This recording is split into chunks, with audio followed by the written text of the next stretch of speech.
Meus amados irmãos e amigos, eu vos saúdo com a doce e gloriosa paz do Senhor. Estamos, por graça e misericórdia do Senhor, retornando neste ano de 2025 aos nossos comentários da nossa escola bíblica dominical. Obrigado a você que esteve conosco durante o ano passado, mas nós não dispensamos a sua ajuda ainda este ano. Estamos prontos para, pela mercê de Deus, pelo cuidado de Deus comigo e com você, continuarmos fazendo esse trabalho. Obrigado a você que é inscrito do canal Antioquia. Seja muito bem-vindo, você e sua família, sua igreja e seus grupos familiares. Voltaremos nesta oportunidade com a nossa escola bíblica dominical, nossos subsídios para que você possa enriquecer a sua aula. Você que é professor da escola, você que é superintendente da escola, você que é colega pastor, que está sempre orientando a sua igreja, as suas ovelhas para aprenderem a palavra de Deus. Estudaremos em defesa da fé cristã, combatendo as antigas heresias que se apresentam com nova aparência. Combatendo as antigas heresias que se apresentam com nova aparência. A capa da nossa lição é bem sugestiva a respeito disso. Vejam aí um lobo no meio das ovelhas.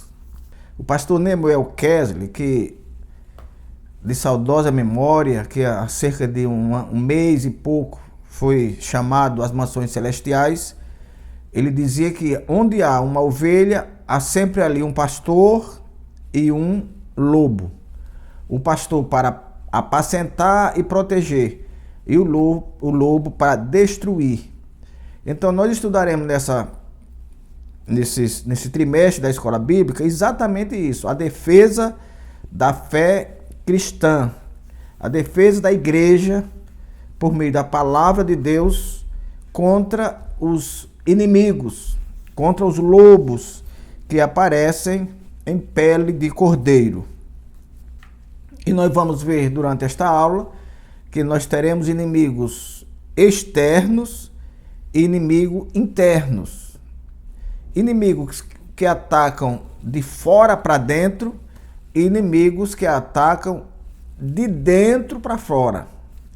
Nós vamos estudar o cuidado que o Senhor teve, Jesus teve com a sua igreja, porque ele sabia de antemão que a igreja sofreria ataques do inimigo. Estudaremos também as considerações do rei Salomão, bem como as do apóstolo Paulo. Louvado seja o Senhor. Então, o nosso texto áureo da lição de hoje nos diz o seguinte: Amados, procurando eu escrever-vos com toda diligência acerca da comum salvação, tive por necessidade escrever-vos e exortar-vos a batalhar pela fé que uma vez foi dada aos santos. Está escrito na carta de Judas, versículo 3. Verdade prática. Heresias são crenças, práticas e práticas contrárias ao pensamento bíblico que distorcem os pontos principais da doutrina bíblica. E esses são heresias. Então, esta é a lição de número 1.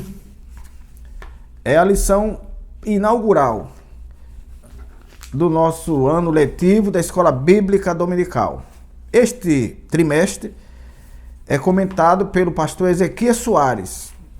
O pastor Ezequias Soares é presidente da Igreja Assembleia de Deus em Jundiaí, São Paulo, é presidente da Sociedade Bíblica do Brasil e é presidente da Comissão de Apologética da CGADB, que é a Confederação das igrejas evangélicas no Brasil.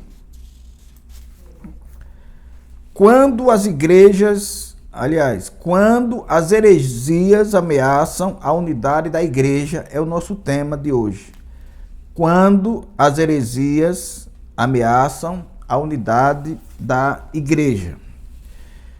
Meus amados, como eu disse, o apóstolo Paulo, ele estava voltando da terceira viagem missionária.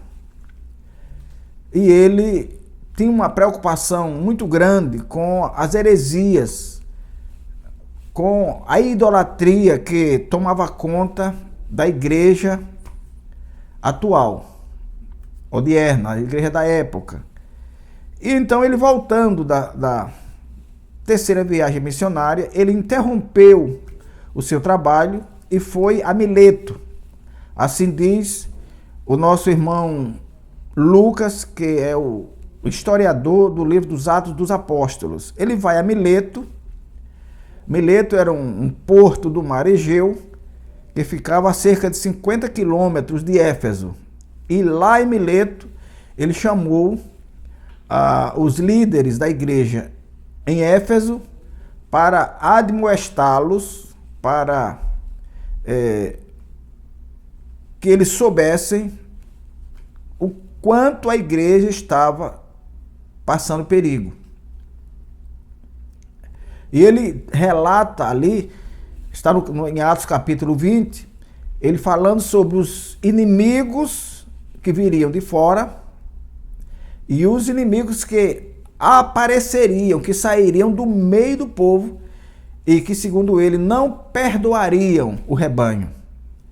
Tamanha era a preocupação de Paulo, dele interromper a viagem e, segundo o relato bíblico, ele queria chegar em Jerusalém no dia de Pentecostes e já havia sido alertado contra a sua ida a Jerusalém, mas ele assim mesmo foi, e é nessa viagem que ele é preso e levado a Roma.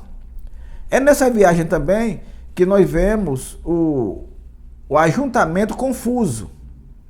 É uma história de quando ele esteve em Éfeso, que a Bíblia diz que se juntaram ali os inimigos dele, os inimigos do evangelho, os inimigos da igreja, e que, segundo o relato, diz que uns clamavam de uma forma, outros clamavam de outra, e outros nem sabiam por que estavam ali. Então, era uma multidão que estava ali, convocada naturalmente por alguém, mas que não sabia o que fazer. E Paulo enfrentou tudo isso com muita coragem, com muita galhardia e com muita vontade de, ainda que com esse sofrimento todo, ele dizia, a palavra de Deus não pode estar presa. Glória a Deus. Então nós vemos no primeiro ponto da nossa lição as ameaças dos lobos vorazes. No segundo ponto, o que é apologética. E no terceiro, o que são heresias. Então, esta lição e este trimestre, ele vai falar de apologética. O que é apologética, então? Apologética é um ramo da teologia que defende a fé, que defende a genuidade da palavra de Deus. Então nós vamos ver um pouquinho sobre as considerações do rei Salomão, que está escrita em Eclesiastes, capítulo 1, versículo 9. Eclesiastes, capítulo 1 e versículo 9. Nos diz assim, o que foi? Isso é o que há de ser. E o que se fez, isso se tornará a fazer. De modo que nada há novo debaixo do sol. O rei Salomão está dizendo, tudo o que aconteceu, um dia acontecerá novamente. Por isso que o autor, o comentarista, diz que nós estudaremos velhas heresias com nova capa. com nova aparência. Louvado seja Deus. Então, tudo o que aconteceu antes, as perseguições, o maltrato, o desprezo à palavra de Deus e ao próprio Deus, que aconteceram lá na antiguidade, que aconteceu na era neotestamentária, que aconteceu no período interbíblico, está acontecendo hoje e continuará acontecendo. Porque o que inspira essas coisas, o espírito que distorce os principais pontos da palavra de Deus é o mesmo. Ontem, é hoje e será, até que Jesus venha e aniquile. Porque a Bíblia diz que o espírito do anticristo, o próprio anticristo, a besta, serão lançadas no lago de fogo. Mas enquanto isso não acontece, o ofício deles é enganar. É distorcer, é fazer com que as pessoas se esqueçam daquilo que aprenderam da palavra do Senhor. Mas o que são heresias? Nós vamos tratar um pouco mais abaixo, mas heresias são exatamente essas coisas, são as distorções doutrinárias que acontecem. São, por exemplo, o relativismo. As pessoas que não têm Deus como absoluto. As pessoas que relativizam a fé. Não, a fé para um adulto, um senhor, não é a mesma para um jovem. O jovem não pode aceitar isso. O jovem tem que viver. Então, tudo isso são as relativizações da fé. E, por conseguinte, são heresias. São coisas que contrariam a doutrina bíblica. Então nós vamos ver aqui, nós vamos ler o cuidado do apóstolo Paulo, do qual falei há pouco tempo, que ele, chamando lá os irmãos de Mileto, ele fala com eles para que eles fossem advertidos a respeito do perigo que eles correriam com a sua partida de lá.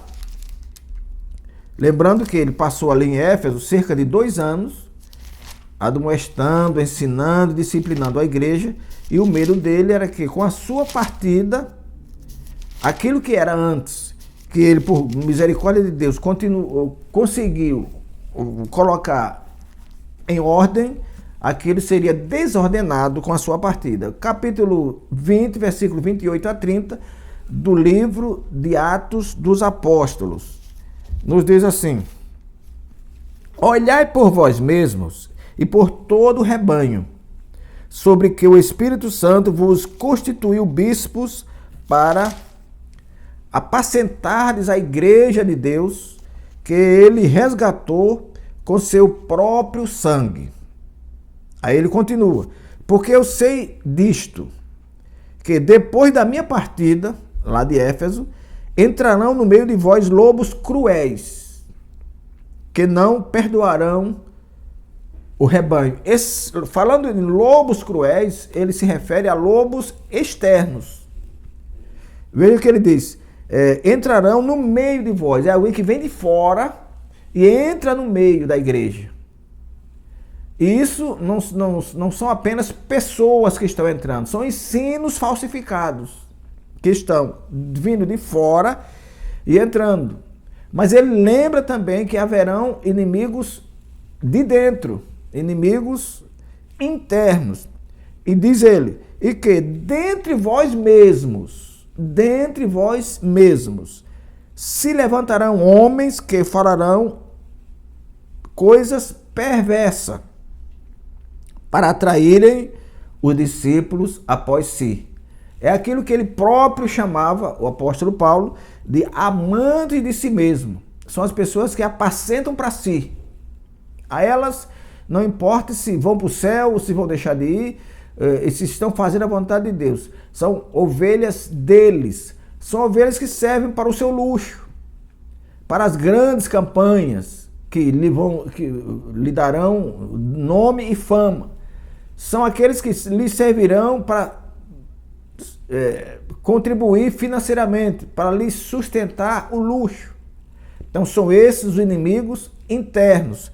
São aqueles que, dali de dentro mesmo, se levantarão. E ele faz uma advertência. Portanto, vigiai, lembrando-vos que durante 3 anos não cessei, noite e dia, de admoestar com lágrimas a cada um de vós. Quando ele fala aqui em 3 anos, não é em Éfeso. Em Éfeso ele passou cerca de 2. Ele está falando aqui 3 anos na Ásia. Ali sofrendo horrores, sofrendo perseguições, sofrendo desprezo. Mas ele continuou pregando a palavra de Deus. Então ele temia que com a sua partida, pessoas não tivessem a mesma coragem que ele tinha.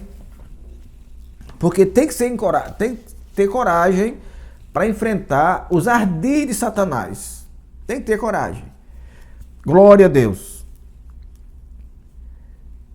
Então nós vemos também o alerta de Jesus. Paulo fala dos inimigos de fora e os inimigos de dentro. Jesus também fala dos 2 tipos, os inimigos de fora e os inimigos de dentro. Quando ele escreve aqui, Mateus escreve no seu livro, o Evangelho segundo Mateus, capítulo 7, versículo 7 a 20. E ninguém sabia mais dos perigos da igreja, senão o dono dela, o próprio Senhor Jesus Cristo. 7, 15 a 20. Olha o que ele diz. Acautelai-vos, porque dos falsos profetas, ou melhor, acautelai-vos, porém, dos falsos profetas, que vêm até vós vestidos como ovelhas, mas interiormente são lobos devoradores. Esses são também os lobos que vêm de fora. Falsos, eles vêm como falso profeta. Eles entram, eles se introduzem no meio do povo como ovelhas, religiosos, que não trazem nenhum perigo. Mas eles, no final, são lobos devoradores. Por seus frutos os conhecereis. Jesus está aqui tirando uma dúvida. Alguém poderia perguntar, ali antes que alguém perguntasse, ele dizia, como é que a gente vai saber quem é lobo e quem é ovelha? Aí Jesus já responde, mesmo sem resposta. Aliás, mesmo sem pergunta, ele já responde, por seus frutos os conhecereis. Porventura, colhem-se uvas dos espinheiros ou figo do abrolho? Então, não tem dificuldade não de se identificar os lobos que estão no meio da ovelha. Porque, irmãos, olha, o lobo não se alimenta com o mesmo alimento de ovelha. Se o lobo está ali no meio e a alimentação dele é outra, ele alimenta-se com dinheiro, com fama, com poder, com arrogância. Porque é dele, ele acha que as ovelhas são propriedades dele. Então, se o lobo se alimenta assim, logo tá claro que não é ovelha. Jesus escrevendo pelo evangelista João, ele disse, não fostes vós que escolhestes a mim, mas eu vos escolhi a vós, e vos nomeei, para que vades e deis fruto, e o vosso fruto permaneça. Então, ele nos chamou, nos nomeou e nos enviou para que demos frutos. Se o meu fruto é um fruto que permanece, se meu fruto é um fruto que vai adiante, é um fruto bom. É um fruto de quem realmente está fazendo a vontade de Deus. Mas se o fruto é mau, não é alguém que foi enviado por Deus. É alguém que se infiltrou. É alguém que se introduziu ali, é alguém que pulou pela janela, é alguém que não entrou pela porta. Portanto, não é difícil identificar aqueles que não são ovelhas, aqueles que são lobos, travestidos de ovelhas, travestidos de cordeiros. O alerta do apóstolo Paulo é exatamente aquele que ele dá de Mileto aos líderes de Éfeso, pedindo que eles tomassem muito cuidado com eles próprios e com o rebanho. Porque, irmãos, ela é algo que não é inseparável. Se eu não cuido do rebanho, de mim mesmo, como eu cuidaria do rebanho? Se eu sou parte do rebanho. Para que eu cuide do rebanho, eu tenho que cuidar primeiro de mim mesmo. Para que eu ensine alguém, eu tenho que primeiro aprender. Para que eu cobre de alguém, eu tenho que primeiro crer. Por isso que ele diz, tenha cuidado de você e do rebanho. Em outra parte ele diz, cuida de ti mesmo e da doutrina. Louvado seja o nosso Senhor Jesus Cristo. Então, estão aí os alertas do próprio Deus, do rei Salomão e de Paulo. O rei Salomão diz que tudo o que aconteceu vai acontecer de novo. E que nada é novo debaixo do sol. O que está aparecendo hoje já apareceu ontem, já é de ontem, já é de anteontem. Glória a Deus. E as origens dos falsos mestres. Origens dos falsos mestres. Já falei dos inimigos externos, que eles se originam lá fora, mas também se originam cá dentro. A inimizade, o perigo que eles apresentam são o mesmo. Enganar a igreja, enganar a ovelha. E esses enganos, não esperemos mais que o inimigo venha com os pés queimados, como alguém dizia, que alguém venha com violências aparentes. Ele não mais vem assim. Ele vem de forma sutil, sorrateira. Ele vem, é um religioso que se introduz e que ensina a religião. Ele só não ensina a fé, porque ele não crê. Mas ele ensina a religião, é um teólogo, é alguém que discorre de forma brilhante na palavra de Deus, mas ele não crê naquilo. No meio daquele grande discurso, daquelas homilias, aquelas grandes pregações, é que ele introduz a heresia. São pessoas que não creem de forma bíblica, eles creem conforme a sua própria aceitação. E nós já vemos hoje pessoas que são coach, pessoas que treinaram para discursar, treinaram para enganar, para convencer, mas eles próprios é que buscam convencer. Mas a Bíblia diz que quem convence o homem do pecado, da justiça e do juízo não é o homem próprio, é o Espírito Santo. Mas os coaches, os discursistas, eles mesmo convencem. Você acho que já viu aí uma propaganda de um deles que diz que quando você é treinado como um bom vendedor, você vende qualquer coisa para qualquer pessoa. Então são pessoas que são treinadas para, de forma sutil, dirigir as pessoas da forma errada. Glória a Deus. E é por isso que Paulo dizia, cuidado com você primeiro e depois com o rebanho, que o Espírito Santo lhe concedeu para apacentar. Não é seu, o rebanho não é nosso, o rebanho não é do pastor. E se não é nosso, aquilo que não é nosso, nós devemos cuidar melhor do que o que fosse nosso. Porque aquilo que é nosso, se porventura se extraviar, ninguém vai cobrar. A gente tem o prejuízo, mas não há cobrança. Agora, quando nós extraviamos o que não é nosso, nós temos que depois dar conta.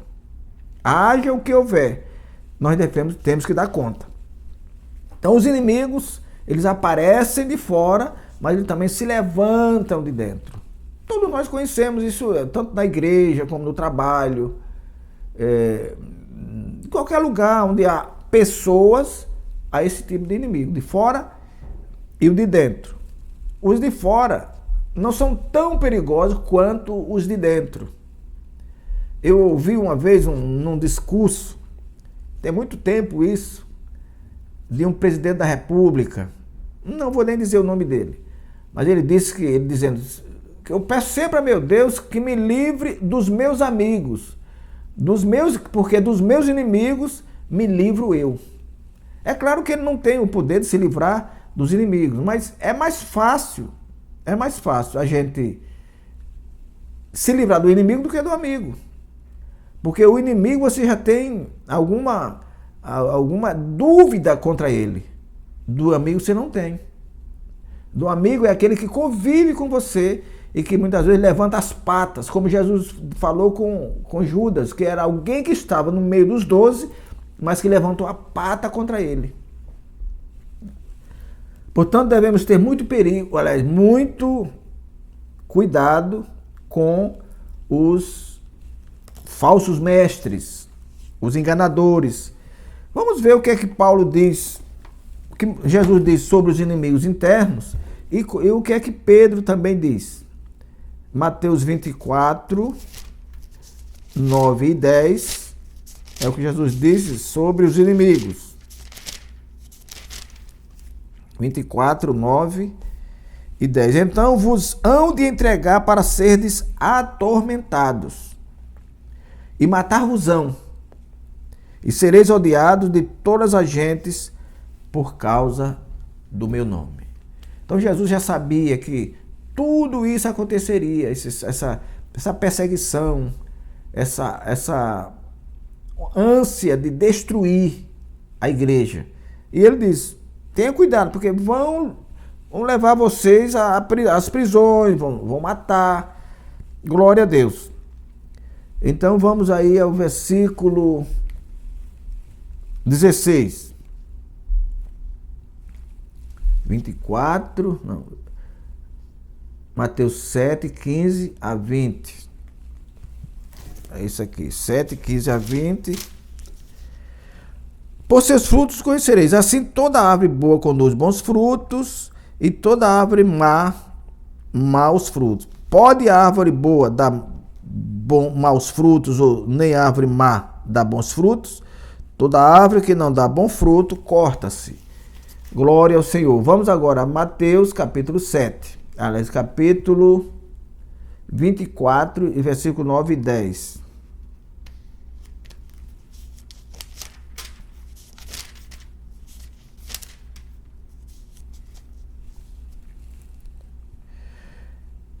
Então vos hão de entregar para seres atormentados e matar-vos-ão, e sereis odiados de todas as gentes por causa do meu nome. Neste tempo, muitos serão escandalizados, e trair-se-ão uns aos outros, e uns aos outros se aborrecerão. E surgirão muitos falsos profetas e enganarão a muitos. Jesus fala aqui de um período onde haverá muita traição. Por causa da traição, da perseguição, muitos não suportarão essa perseguição e começam a trair os outros, os líderes, os colegas, os irmãos. E por causa disso, segundo a Bíblia, a iniquidade se multiplicará. Glória ao Senhor. Surgirão muitos falsos profetas e enganarão a muitos. E por se multiplicar a iniquidade, o amor de muitos se esfriará. Pedro, capítulo 1, 2 Pedro 2, 1. Segunda carta de Pedro, capítulo 2, e versículo 1.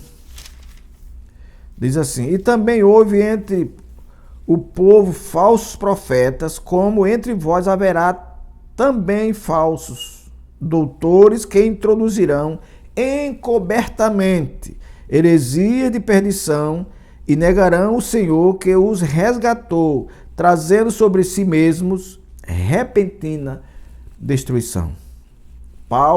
Pedro aqui também admoesta, adverte e aconselha sobre os falsos mestres. Tem muita gente falando bonito, com igrejas grandes, igrejas inchadas, porque esse povo não enche a igreja, esse povo incha a igreja, porque eles ensinam errado, são fermento, e o fermento não cresce, o fermento incha. Então Pedro diz, houve entre vós falsos profetas, e haverá também falsos doutores, que introduzirão encobertamente, por meio do ensino, encobertamente, heresia de perdição. Heresia de perdição, isto é, eles entortam a doutrina, eles distorcem o pensamento bíblico e ensinam assim. Eles ensinam assim. Eu li um livro uma vez que a Bíblia diz, sem a santificação ninguém verá o Senhor. Está escrito na Bíblia. Sem a santificação ninguém verá o Senhor. E esse cidadão escreveu um livro dizendo que, quando ele trata da santificação, ele divide o trono de Deus em dois. Ele diz que os que estão santificados subirão e verão a Deus. Os que não estão santificados subirão a si mesmo, mas não verão a Deus. Eu não sei de onde demônio ele tirou isso. Porque a Bíblia diz que aqueles que morreram em Cristo subirão primeiro, ressuscitarão primeiro. Os vivos serão transformados e todos subiremos a estar com o Senhor. Não há... Se não estiver santificado, não vai. Quando a Bíblia diz, sem a santificação ninguém verá, ele está dizendo, sem a santificação não vai, não será arrebatado. Não é que ele vá e vai ficar numa saleta, um lugarzinho privado para quem não é santificado. Mentira! Essa aqui é uma heresia encoberta. Ele distorce o pensamento bíblico e muitas pessoas acham que, por ser um homem renomado, um escritor de gabarito, pode acreditar, mas não creia. Se está contra a Bíblia, é heresia, não dá para crer. Então, a apologética é exatamente essa defesa que se faz da fé, a defesa bíblica. E uma das pessoas que escreve isso com muito preparo e com muita clareza é o apóstolo Paulo. Pedro escreve também sobre isso, quando ele diz que nós devemos estar preparados para responder com mansidão e temperança ou temor sobre a todos aqueles que nos perguntarem sobre a esperança que há em nós. O que é que Pedro está dizendo? Nós devemos estar preparados biblicamente para dizer a quem quer que seja por que nós somos crentes, por que nós cremos na Bíblia, qual é o fim dessa minha carreira, para onde eu desejo ir, para onde eu estou caminhando. É isso que Pedro está dizendo. Nós devemos estar preparados para defender com mansidão e temperança a todo aquele que nos perguntar sobre a esperança que há em nós. Isso é uma defesa. Ele tem que estar pronto para defender. É como aquela história. Às vezes alguém diz, mas quem come carne e farinha pode ir para o céu? Você tem que estar preparado na Bíblia para provar que quem come carne e farinha não vai para o céu comendo carne e farinha, não. Isso aí cessa aqui. Comer carne e farinha é coisa da terra. Mas a Bíblia diz que aqueles que morreram em Cristo ressuscitarão. E os vivos serão transformados. E esse corpo que nós vivemos aqui, esse corpo mortal, vai desaparecer. E segundo a Bíblia, seremos transformados em um corpo glorioso. Mas o apóstolo Paulo também faz uma grande defesa, quando ele diz que toda a escritura divinamente inspirada é apta para ensinar e, segundo, para redarguir. Ensinar é levar alguém, é dirigir a mente de alguém no processo da aprendizagem. E redarguir é repreender com argumento. Então, a Bíblia nos dá todo tipo de argumento para nós repreendermos o inimigo, para nós repreendermos aqueles que estão querendo distorcer a verdade. Uma vez um determinado colega, é até pastor ele, mas ele não é da nossa denominação, e lá na igreja dele eles adotaram a bater palmas, que não é pecado. Não é pecado. Aí ele me perguntou: ô Braz, bater palma na igreja é pecado?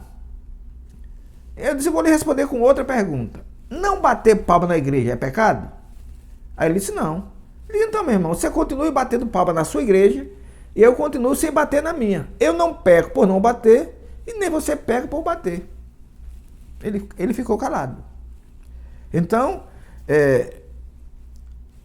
a defesa da fé, a defesa a apologética, a defesa da Bíblia, ela está na própria Bíblia. Há pessoas que adotam determinados costumes e não estão pecando. Outras que não adotam aquele mesmo costume também não estão pecando.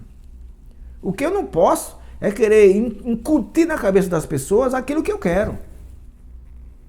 Porque eu tenho que viver de acordo com a palavra do Senhor. Então estejamos preparados para defendermos a própria fé. E a apologética vem exatamente da palavra apologia, que é defesa. Então Pedro faz a defesa aqui, né, em 1 Pedro capítulo 3, versículo 15. Ele quer dizer, qual a esperança que nós temos? Porque a fé, irmãos, ela não é privativa, não. A fé é comum. A Bíblia diz, a fé é comum. A minha fé tem que ser comum à sua fé. E eu tenho que compartilhar a minha fé com você. E você compartilhar a minha fé, a sua fé comigo. É exatamente isso que Pedro está dizendo. Nós devemos estar prontos para compartilhar aqueles que naturalmente não sabem e quer saber de mim por que eu sou crente, porque eu sigo as verdades bíblicas. Ou, mesmo sabendo, quer me provar. Isso é uma prática também do engano do fariseu. Jesus sofreu muito isso. Pessoas que sabiam da resposta, mas faziam a pergunta. Isso é descabido. Se eu sei a pergunta, aliás, se eu sei a resposta, por que eu vou fazer a pergunta? Mas faziam para ver se pegava Jesus em uma contradição, para desmerecê-lo. Então Pedro está dizendo isso aqui, que nós estejamos prontos para responder a qualquer pessoa. Então, pela fé que pregamos, às vezes não podemos evitar de sermos atacados. Nós pregamos a fé e às vezes não podemos evitar que os ataques se venham de fora. Agora, o que nós não podemos fazer é dar chance a esses ataques. As pessoas é isso que Pedro quer dizer também, as pessoas que nos olham, elas têm que nos ver como pessoas exemplares, como pessoas que mandam e vão também, pessoas que dizem e fazem também. Jesus repreendeu os fariseus dizendo ali no Sermão do Monte, dizendo, o que eles mandam, pode fazer, agora não faça o que eles fazem, porque eles mandam fazer o que exatamente não fazem. Faça como eles mandam, mas não faça como ele faz. Glória ao Senhor. Por que nós devemos combater as heresias? Eu já disse que as heresias são distorções dos principais pontos doutrinários. E se elas são a distorção da doutrina bíblica, elas são impróprias à fé. Tem um determinado camarada aí que fazia um programa na rádio e ele sempre desafiava que alguém provasse que o batismo era em nome do Pai, do Filho e do Espírito Santo. Alguém me prova na Bíblia que o batismo é em nome do Pai, do Filho e do Espírito Santo. Isso no rádio, ao vivo.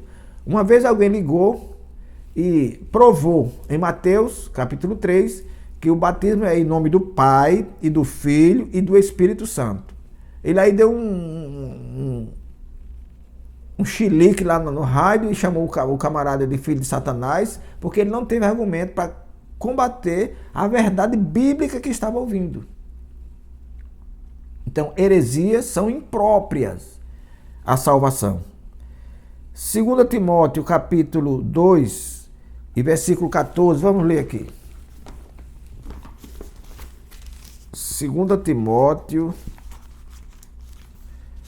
segunda carta de Paulo a Timóteo, capítulo 2, e versículo 14.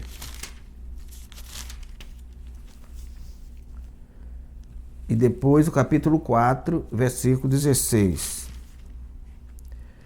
Traze estas coisas à memória, ordenando-lhes diante do Senhor que não tenham contendas de palavras que para nada aproveitam e são para perversão dos ouvintes. Então aqui são as distorções que as pessoas criam da Bíblia, e Paulo, escrevendo a Timóteo, está dizendo a ele: não tire isso da memória.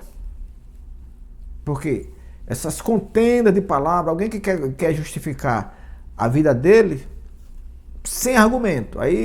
E aí alguém que tem argumento bíblico vai perder tempo. Paulo diz que não adianta perder tempo com isso. Porque tudo isso aí só vai servir para perversão dos ouvintes. Quanto mais você fala da Bíblia, mais ele se perverte. Porque ele não crê. Aí capítulo 4, versículo 16. Ninguém me assistiu na minha primeira defesa. Antes, todos me desampararam. Que isso seja imputado que isso lhe seja imputado. Ele está dizendo aqui, falando sobre a defesa, que quanto mais ele precisou, ele estava preso em Roma. Quando mais ele precisou, aqueles que eram seus companheiros não estiveram com ele. Não estiveram prontos para defendê-lo diante das injustiças que ele estava passando na cadeia. Então, o que ele quer dizer é que nós devemos estar prontos para defender a fé. Por que ele estava preso? Qual crime ele cometeu? Nenhum crime. Então alguém deveria estar ali com ele, visto que ele não era um criminoso, ele não estava pagando crime algum, não era um contraventor, não era um ladrão, não era um homicida, mas mesmo assim, tendo ele defendido a fé, a apologética, ele foi abandonado pelos companheiros. E Paulo nos ensina que está escrito lá, tanto Paulo quanto o próprio Jesus Cristo, que nós, na apologética, na defesa da fé, nós devemos sair em defesa própria e em defesa do rebanho. Porque se eu não aprendo a me defender, eu não terei condição de defender o rebanho. Ou, se eu não sei defender o rebanho, se eu não tenho a coragem cidadã, a coragem cristã de defender o rebanho, como eu me defenderia a mim mesmo? Então, a defesa da fé, da doutrina bíblica, da sanidade da palavra de Deus, começa por mim.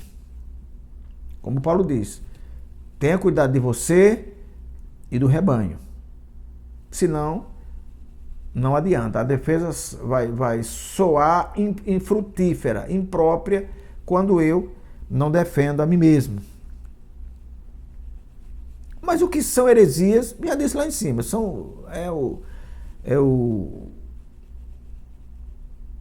o contraponto que as pessoas fazem ao ensino doutrinário, ao ensino da Bíblia. São as nuances que as pessoas inventam, são as histórias que as pessoas inventam para se contraporem à doutrina bíblica. Glória a Deus. Heresias no Novo Testamento. Olha, heresias no Novo Testamento são facções dentro do próprio judaísmo. Eles eram judeus, são esses os inimigos, os verdadeiros inimigos internos, os que trabalham para destruir os que estão ao seu redor. Dali, no judaísmo, nós tínhamos as facções como os essênios, nós tínhamos os fariseus, nós tínhamos os saduceus, nós tínhamos ali os judaizantes. Todos esses grupos, essas facções, eram de judeus, formados por judeus. No entanto, cada um distorcia ao seu modo a palavra de Deus. Por exemplo, os fariseus eram legalistas. Tudo tem que ser na lei. A graça não basta. Os fariseus, os saduceus, por sua vez, não criam na ressurreição. Então, eles estão ali, mas já estão formados para deturpar o ensino religioso, o verdadeiro ensino bíblico. Então, eles são hereges, são pessoas que traem-se a si mesmo e traem o ensino da palavra. Eles são contrários ao que a Bíblia fala. Eles ensinam, os escribas, por exemplo, eles eram os tradutores da Bíblia, eles eram os escritores e os tradutores da Bíblia. Eram as autoridades na Bíblia. No entanto, eles tinham a forma contrária de entender a doutrina.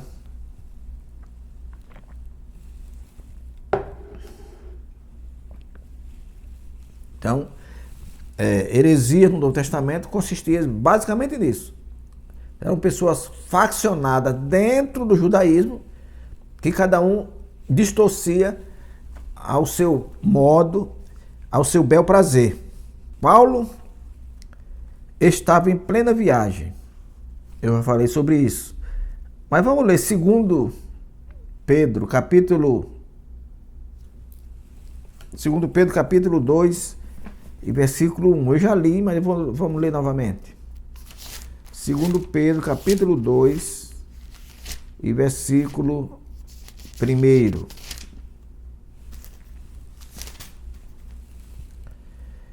E também houve entre vós falsos profetas, como entre vós haverá também falsos doutores. Aqui Pedro dá uma certa diferença entre o que é profeta e o que é doutor.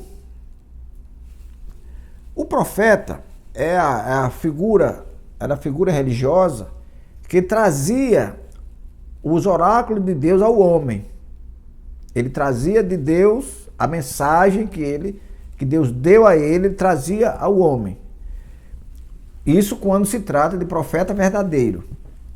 O profeta falso, que Pedro fala aqui, é aquele que inventa e fala em nome de Deus.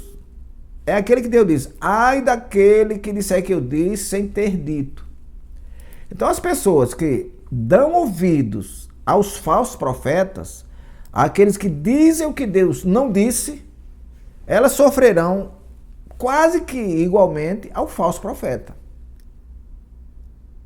Entenderam, né? As pessoas que dão ouvido ao falso profeta, o que entorta a profecia, o que inventa que Deus disse sem ter dito, vão sofrer também. Por isso que Pedro diz, houve entre vós falsos profetas, cuide disso. Como também haverá falsos doutores. Então, enquanto o profeta inventa a profecia para dizer que Deus falou sem ter falado, o falso doutor inventa o ensino. Então, o falso profeta entorta a profecia, a própria profecia, a palavra que ele disse que Deus mandou sem ter mandado, o falso doutor inventa ou entorta o ensino. Ele pega o ensino como está na Bíblia e ele inventa, interpreta ao modo dele. Ora, se não estivermos bem cuidadosos, vamos ser enganados. Porque as pessoas... Ora, Deus me disse isso assim, assim. E Deus me disse... Se não estiver bem cuidadoso, vai achar que Deus disse mesmo. Eu estava em casa uma vez e chegou uma mulher lá que tinha o nome de missionária. E assim, do nada ela disse, Deus me revelou que o senhor estava sentado aqui e o inimigo estava sentado ao seu lado. O Satanás estava sentado ao seu lado. E olha, aqui não. Aqui não. A senhora deve estar delirando em algum lugar. Aqui Satanás não senta ao meu lado, não. Aqui é casa de crente, aqui é casa de homem de Deus. Aqui é Deus que está conosco, não é Satanás, não. Você viu demais, viu? Você viu demais. Aqui não, ela ficou desconfiada ali e foi embora. Então, se a pessoa não estiver bem cuidadosa, vai achar que, por isso que houve aquilo, por isso que houve aquilo outro, que nada, meu irmão. Se você tem fé, se você está na palavra de Deus, o falso profeta, logo ele é expurgado, porque você sabe, você tem uma vida. E o falso doutor é aquele que ensina, como esse que eu falei anteriormente, que aqueles que não estão santificados subirão, mas não verão o Senhor. Disso a Bíblia não fala, mas os falsos ensinadores, os falsos doutores inventam e há muitas pessoas que creem. Portanto, meu amado irmão, nós estamos começando um assunto muito importante, providencial para a igreja dos últimos dias, que é defender a fé. Você não vai defender a fé com os seus argumentos. Você não vai defender a fé com a sua intelectualidade. Você vai defender a fé com a Bíblia. A Bíblia é a própria defesa. Que o Senhor nosso Deus nos abençoe e nos guarde. E até o nosso próximo encontro. Inclinai os vossos ouvidos e vinde a mim, ouvi e a vossa alma viverá.